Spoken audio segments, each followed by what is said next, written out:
আল কায়দাতু সানিয়াতু আন্নাহুম ইয়াকুলুন মা দাআওনাহুম ওয়া তাওয়াজ্জাহনা ইলাইহিম ইল্লা লিতালাবিল কুরবাতি ওয়াশ শাফাআহ। মক্কার মুশরিকরা বলতো যে, হে মুহাম্মদ সাল্লাল্লাহু আলাইহি ওয়াসাল্লাম, কি বলো, আমরা তাদেরকে ইবাদত করি, লাত, মানাত, উজ্জা, হুবল, এদের তো আমরা ইবাদত করি না,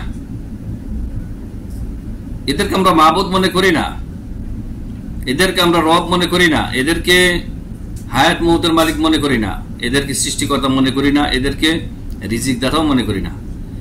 আমরা তাদেরকে যে একটু ডাকি, তাদের কাছে যে একটু দোয়া করি, এই মূর্তিগণের কাছে, মূর্তিদের কাছে, তাদের দিকে যে একটু ধাবিত হই নজর মান্নত কোরবানি করার মাধ্যমে, ইল্লা লিতালাবিল কুরবাতি ওয়াশ শাফাআহ, তবে এতটুকু যে আমরা করি, এর উদ্দেশ্য হচ্ছে আমরা এদের কাছে এই মূর্তিগুলি যেহেতু নেককার বান্দাদের ছিল, যাদের ব্যাকগ্রাউন্ডে এই মূর্তিগুলি তৈরি করেছি, আমাদের বাপদাদারা তৈরি করেছে, এরা ছিল নেককার, পরহেজগার, ওলি আল্লাহ।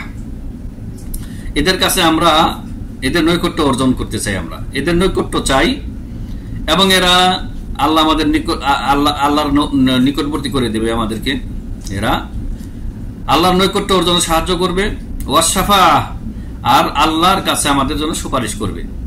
এই কারণে এদের উদ্দেশ্যে আমরা কিছু কর্মকাণ্ড করে থাকি, কিছু আনুষ্ঠানিকতা করে থাকি।